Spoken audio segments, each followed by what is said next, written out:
Welcome everyone to our episode 67 of our section Drops of Wisdom.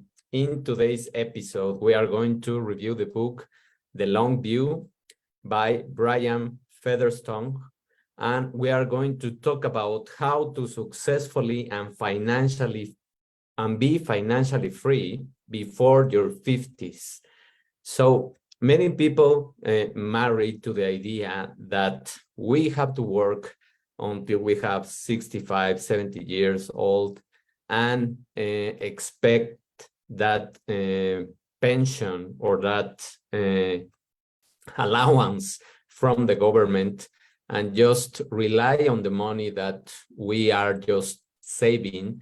And that's not the only option, of course. If you divide your life into decades, if you really have these planning skills when you are younger, then you can really envision a life where you can be retired from a corporate job in around your 40s or even earlier if you want, and if you really apply the resources and your skills to create the knowledge, and if you start creating these networking social connections that you really will need in order to improve and go faster in the ladder.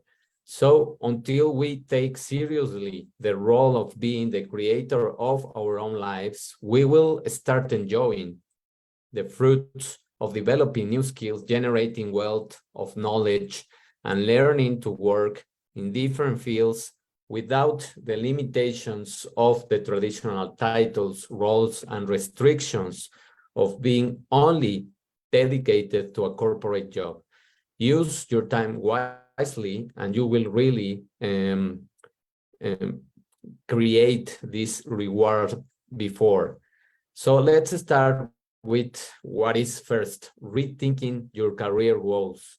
Changing your job expectations is evolving, and people are seeking now more balance between financial success and happiness in their careers. In a survey found that 70% of respondents prioritize happiness over financial perks when making career decisions. However, 86% of these people interviewed, they still consider money important. So money, we live in a material world. We need this kind of wealth in order to move forward and enjoy many benefits. So it's also important, but it's not the first thing that you should think about. There are many flexible work opportunities right now, flexible work schedules, more abroad than in some areas of the world. And there are part-time roles, freelance work, and job-sharing options that are increasingly popular as alternatives to these traditional 9-to-5 jobs. And it is not just 9-to-5, of course, we know that. We know that many people work 10 hours, 12 hours every single day, and they are completely drained and they don't have any creativity to whatsoever they can be able to do with their skills. So number two is how to envision your long-term career success. So it's not a matter of fighting short-term against long-term. It's just being more strategic and more practical. Many individuals focus on short-term career gains rather than long-term success, and a fulfilling career should be as a marathon, not as a sprint.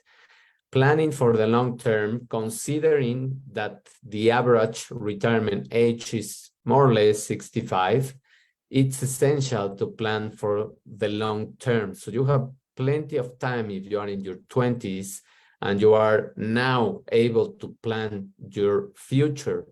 This involves several factors like education, networking, and family happiness. So how to think about these strategies? Well, let's see first. Wealth accumulation is something important. Most personal wealth is accumulated after the age of 40. But that is not always true, because your 20s and your 30s is when you have more energy to start creating this wealth. And if you use it well, if you invested in really good opportunities, then you will have plenty of room to be flexible and to know that you can be financially free before your 50s. So according to this survey of consumer finances, these people, or the majority of people, accumulates their wealth after 40 years old. But what is wealth if you don't have energy, or if you don't have this passion to live your life? So that underscores the importance of taking time to explore your passions and your expertise and merge them into something that can make you grow faster and learn and then expand your knowledge. So number three, or the three pillar to do this, building a lasting career. There are three pillars for career success. A lasting career can be built on transferable skills, meaningful experiences, and enduring relationships. What is transferable skills? Gaining skills, especially that you can transfer to other people, that can be applied to various jobs, is crucial. These skills include academic degrees, your language proficiency, and communication abilities. Meaningful experiences. What is this? Exposure to diverse work environments and experiences is really valuable.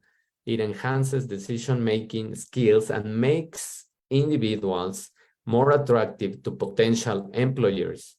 So, enduring relationships, building and maintaining lasting relationships in your professional network is a key factor for long-term success. So those three pillars are extremely important, because if you really have this ability to adapt to different environments, and you work, for example, in corporate, and then you move to academic work, and then you move to freelance, and then you return, and then you are just adapting yourself, you will gain a lot of knowledge in different areas, and you will create different skills that are required in each of these environments. So you will be very attractive in your 40s or 50s to do something on your own, and you will also create these relationships in different work environments that can support you in the future. That's the key of creating this long-term view. Now, let's move on to the value of these work relationships. These relationships matter because they provide significant support in your career, and you rely also on advice from many other people that have already achieved certain things. And there are 4 levels of these relationships. They are basic contacts, so these are general connections. Now, there are experts, there are knowledgeable individuals, and there are critical colleagues, bosses, and influential figures, and champions, mentors, or key supporters like coaches. So all of these 4 levels are extremely important to create this powerful network. Nurturing your relationships. The relationships you establish at these levels can be instrumental for your career, and regularly checking in and spending time with those who empower your career goals is essential to create these connections and to support them throughout the time.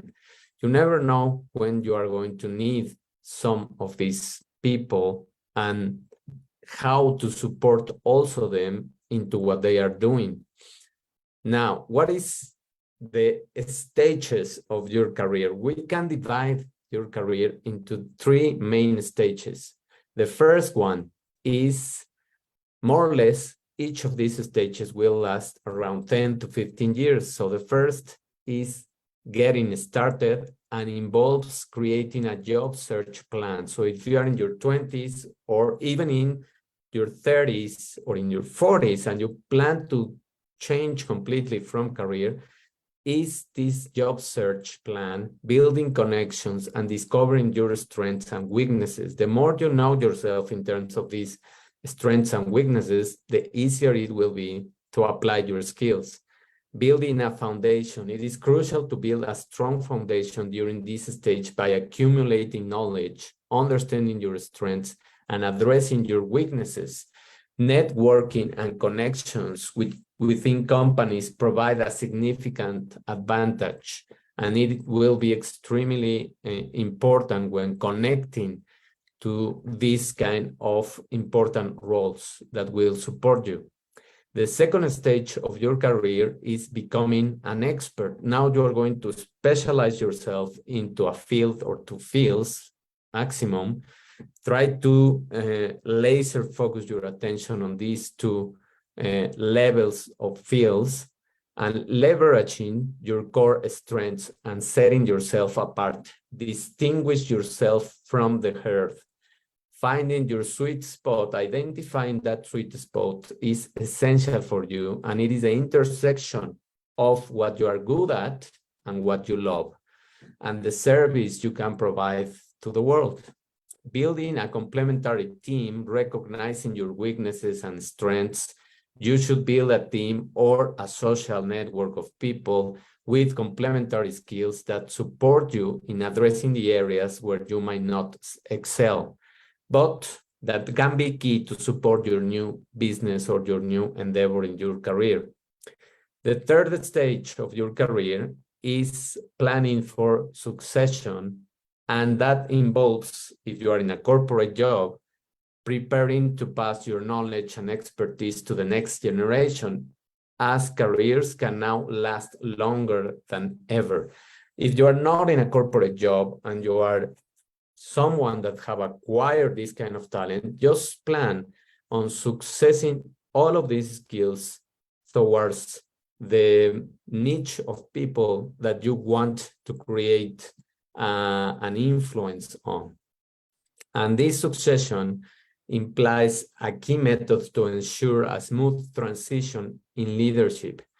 This can involve documenting responsibilities, contacts, and long-term goals, teaching and mentoring, sharing knowledge to training, mentoring in college courses or community classes is a valuable way to contribute in this stage.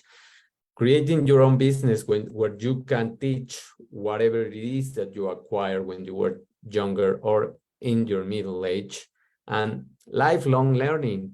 Completely be active in learning still. This final stage shouldn't mean that you are stopped at learning. You are in your peak stage because you now have a wealth of skills and knowledge. You can now provide this knowledge and you can still be learning the new things that are just coming up. Staying updated on the industry or the developments is essential to maintain this relevance in your expertise. So how can we summarize this and how can we strategize more our thinking into a long-term career and not just being narrow-minded into a shortcut of the things that is really being promoted everywhere in social platforms? So most people come at their careers from the wrong angle by considering how to succeed as quickly as possible and make money fast. But you might not be ready for the amount of money that you are being able to do. And if you are not mature enough, you will just waste the money if you don't know where to put your investments and your key components to create a wealthy system throughout the years. So rather than focusing on quickly, plan your skills for the long term. And there is a saying, as I said, and I will repeat this, because your career should be taught as a marathon, not as a sprint. You are not being rushed by anyone. You are not being rushed by life, because if you are always on the rush to acquire things and do those kind of just material wealth, you are losing a lot of things throughout the way. So and they can be in a balance. So the second quote is, to understand how important your skills are, picture yourself being 40 or 50 years old, losing your job, and being forced to start all over again on your own. And for this scenario to work out, you will need a strong set of talents, which is why you should spend your 20s, 30s, and even part of your 40s gaining skills and knowledge in order to be able to have a huge, solid foundation to then teach the next generations and to provide this knowledge to the world. Thank you very much for paying attention, for being here. You know that I always encourage you to give me questions, comments, and of course, if you like this video and the content, just help me to share the information in your platform. And of course, I encourage you to subscribe so that you can be notified from new updates and videos. And you can support me in my page. You can donate whatever you are able to donate to keep continuing my mission of teaching people wellness through science in the 5 pillars of health. Thank you very much for your attention. Have a wonderful day. I wish you the best, and we will listen to each other and see each other on our next episode. Bye.